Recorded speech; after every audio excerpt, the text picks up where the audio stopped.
Welcome to the Maternity Mentor. Today we will be talking about baby's second night, what to expect, and how to get through it so you and your baby can get some rest. Stay with us.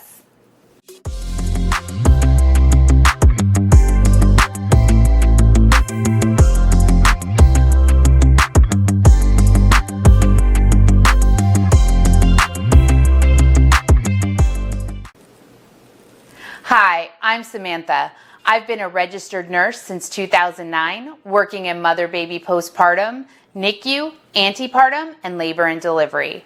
I'm also an IBCLC. I'm maternal newborn nursing certified, and I have received training in perinatal mood and anxiety disorders, as well as perinatal bereavement. Baby's second night can be bewildering for most parents as their newborn wakes up and lets their presence be known to the world. Most parents hear about it, but they don't really know what to expect or why it's happening. Let's talk about baby's second night and tips to get through it. Second night syndrome is a pattern of behavior that most newborns will display on the second and sometimes third night of life.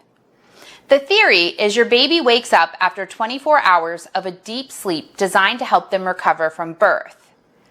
The most common symptom of second night syndrome is frequent breastfeeding. Each breastfeeding session can last for a very long time, sometimes 3 to 4 times longer than a normal feeding. The opposite can also be true about the breastfeeding sessions, where they last for a matter of minutes before the baby finishes. However, once the baby falls asleep and mom puts the baby down, within minutes the baby is back up again and ready to breastfeed. You may be asking yourself, is the baby really hungry? Do I have enough breast milk? Should I use a pacifier? Why is this happening? These are all good questions, but the most important thing to understand is that this is normal and it will be over before you know it. Why is the baby experiencing this second night syndrome? Quite simply, to help the baby to adjust and recover from the process of birth. For the last 40 weeks, your baby has been protected and nurtured by your body. The baby's home was warm and cozy, even temperature controlled. It was dark and serene. Your baby never felt hunger because your placenta was providing constant nutrition. Your baby was also constantly being held, a nice tight hold providing a sense of security for your baby. Then you go into labor. Suddenly, your baby spends hours being squeezed before being thrust into a cold, bright world. The temperature drops 15 degrees when your baby is born. The baby starts outside the womb cold and wet. And how does the world fix that problem? By rubbing the baby down vigorously with harsh blankets in a bright room. Then, before the baby knows it, the exams start with stethoscopes, thermometers, and cord clamps. Finally, we place clothes, diapers, and more blankets on a baby whose skin has never been touched before now. And let's not talk about the baby being passed around from person to person. The sounds of your heart, your stomach, and your body, which soothed your baby to sleep for 40 weeks, are all suddenly gone.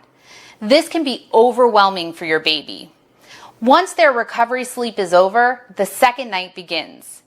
Second night syndrome is your baby's way to try to get back to the normal that they knew. Baby's behavior can be very unsettling to new sleep-deprived parents. Understanding what to expect from your baby on the second night of life helps you cope with the long night ahead. On the second night, babies may experience wakefulness most of the night, lots of crying, and breastfeeding very frequently, almost extreme breastfeeding. Why is this? It starts with smell. Your colostrum smells like amniotic fluid. This smell reminds your baby of being in the womb and is extremely inviting and comforting. Add to that, your baby is starting to feel hunger for the first time as the reserves they are born with become depleted. These two elements combined lead your baby to one place, the breast. Sucking is a natural instinct for babies and is very soothing, which releases endorphins, helping the baby feel better. Breastfeeding also allows your baby to be held tightly again, a sensation lost when the baby left the womb. The baby is warm in your arms, listening to the rhythmic sounds of your heart again. And then there's the colostrum. Your baby's stomach naturally gets a bit bigger on the second day of life. Now your colostrum doesn't fill the baby up quite the way it used to, but this is actually a good thing. Breast milk is built up by supply and demand. In order for your milk supply to increase, your baby needs to demand it. The constant suckling on the second night goes a long way towards this process. Your baby isn't starving, but your baby is hungry. Before we continue, please remember to hit the like button and subscribe so you can get our latest content to have a happy and healthy family. Now let's talk about how long second night syndrome lasts. When babies are born, they are usually awake and alert for the first 3 hours of life. After that, they fall into a deep sleep that can last until they are 24 hours of life or longer. This deep, restful sleep is designed to help the newborn recover from the stressful event of being born. Parents will report that during this time, their baby is difficult to wake and feed, which is normal. However, once the 24 hours is up, babies are ready to party and to eat. This is the start of second night syndrome. As the name implies, second night syndrome usually lasts for the second and sometimes third night of life. However, babies can re-experience this phenomenon, usually associated with a change like visiting with new people or a change in their environment. Here are some survival tips for getting through the second night with your new baby. First, try not to worry. This is a very normal pattern for your baby to be going through. As your baby adjusts to life outside your belly and as your milk comes in, your baby will become calmer and calmer at night. Second, babies are born needing skin-to-skin contact. This is genetic in nature and goes back thousands of years to when humans lived in caves. For human newborns to survive, they had to be held close and carried skin to skin for months. When your baby is placed on your chest, skin to skin, your baby feels safe and is immediately calmed down. Next, keep the visitors to a minimum. All the different voices and smells, the constant touching, it can be very overwhelming to the baby. This can stress your baby out, adding to second night troubles. Another tip is to breastfeed as often as your baby is asking to breastfeed. It helps your baby to calm down and cope with the stress. When the baby is done, gently break the suction with your finger to release your breast from the baby's mouth. Try to hold your baby until they fall into a deep sleep before placing them in the bassinet. Don't burp your baby before placing them in the crib. This will only wake the baby up.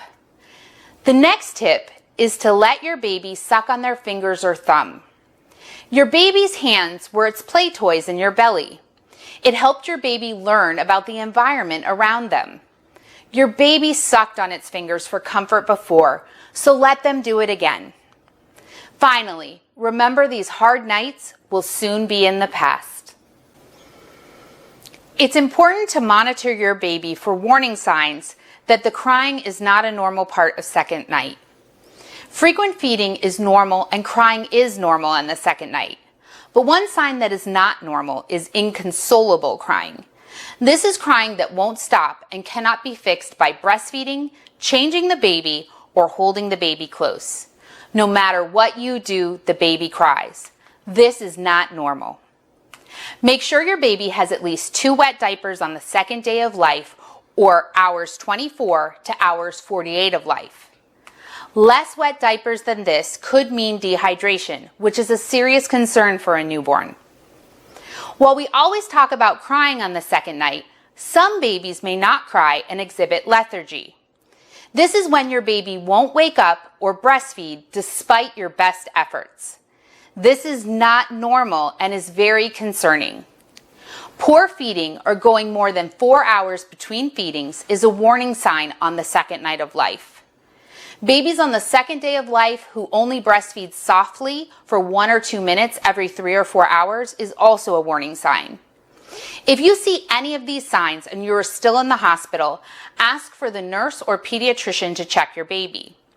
If you're at home, you want to call your pediatrician immediately so they can evaluate your baby and determine the plan of care. Your arsenal starts with rest. Without proper sleep, your body and mind will deteriorate quickly. Take turns with your partner during the day getting chores done around the house, and make sure both of you are napping when the baby naps. Sleep is a powerful tool that can make the long nights easier to manage. Partners should sleep when mom is breastfeeding so that when she is finished, they can take over with diaper changes, skin to skin, and cuddling. Also, if the breastfeeding isn't stopping, remind her to stop and get rest. A partner can hold the baby close, skin to skin, and let the baby suckle on a clean pinky finger. This can often soothe the baby for hours and should not interfere with breastfeeding. Next up, trust your instincts. Moms know their babies better than anyone else in the world. There is a biological connection that comes from having a baby in your belly for 40 weeks. If your instincts say there is something wrong, trust your gut and get the baby checked out. Finally, come up with your alternative plan. This can be anywhere from calling a friend or relative to help all the way to giving formula or using a pacifier. Make sure you and your partner are on the same page about when and where you are going to add interventions to your plan of attack for the second night syndrome. Baby's second night can be overwhelming for many parents, but it's normal and it resolves before you know it. I hope this has given you the tools and the strategies you need to get through your baby's first few nights without worry or stress. Please share your comments and let us know what topics you would like to hear more about. If you like this content, please remember to hit that like button and subscribe so you can be the first to receive this information. Remember to share this channel with your friends and family and follow us on Facebook, Instagram, and Twitter for additional content. We will link those in the description below. Thank you so much for joining us at the Maternity Mentor.